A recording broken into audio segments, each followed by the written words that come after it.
तो एक देश एक चुनाव की रिपोर्ट हाई पावर कमेटी ने राष्ट्रपति को रिपोर्ट सौंपी है। साथ ही बता दें कि पूर्व राष्ट्रपति रामनाथ कोविंद की अध्यक्षता वाली कमेटी ने रिपोर्ट सौंपी है। पहले चरण में लोकसभा और विधानसभा चुनाव एक साथ कराने का सुझाव है।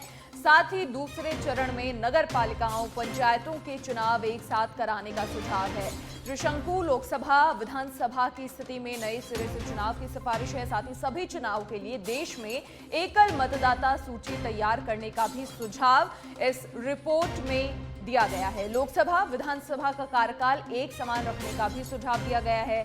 साथ ही अविश्वास प्रस्ताव के चलते अगर बचे हुए चुनाव होते हैं तो कार्यकाल के लिए ये चुनाव होंगे। चुनाव के बाद रिपोर्ट को केंद्रीय कैबिनेट के सामने रखा जाएगा। इसके अलावा कैबिनेट के फैसले के अनुसार संविधान में भी नया खंड जोड़ा जाएगा और इसके लिए दोनों सदन में विधेयक पेश करने होंगे। विधानसभाओं से भी प्रस्ताव पारित होने पर कानून बनेगा। कांग्रेस समेत 4 पार्टियां विरोध में है। हाईकोर्ट के 3 पूर्व मुख्य न्यायाधीश भी इसके खिलाफ हैं। साथ ही 32 पार्टियों ने एक साथ चुनाव कराने का समर्थन किया है।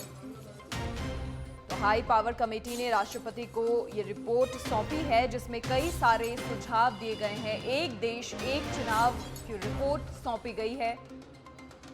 हाई पावर कमेटी की ओर से राष्ट्रपति के समक्ष रिपोर्ट रखी गई है और इसके लिए दोनों सदन में विधेयक पेश करने होंगे। कई सारे सुझाव इस रिपोर्ट में दिए गए हैं। विधानसभाओं से भी प्रस्ताव पारित होने पर कानून बनेगा और इसके साथ ही कांग्रेस समेत 4 पार्टियां हालांकि इसके विरोध में हैं, लेकिन राष्ट्रपति के समक्ष रिपोर्ट सौंपी गई है और अब हाईकोर्ट के 3 पूर्व मुख्य न्यायाधीश भी इसके खिलाफ हैं कांग्रेस पार्टी के साथ ही 32 पार्टियां ऐसी हैं जिन्होंने एक साथ चुनाव कराने का समर्थन भी किया है। एक देश एक चुनाव की रिपोर्ट सौंपी गई है। हालांकि कांग्रेस पार्टी इसके खिलाफ है।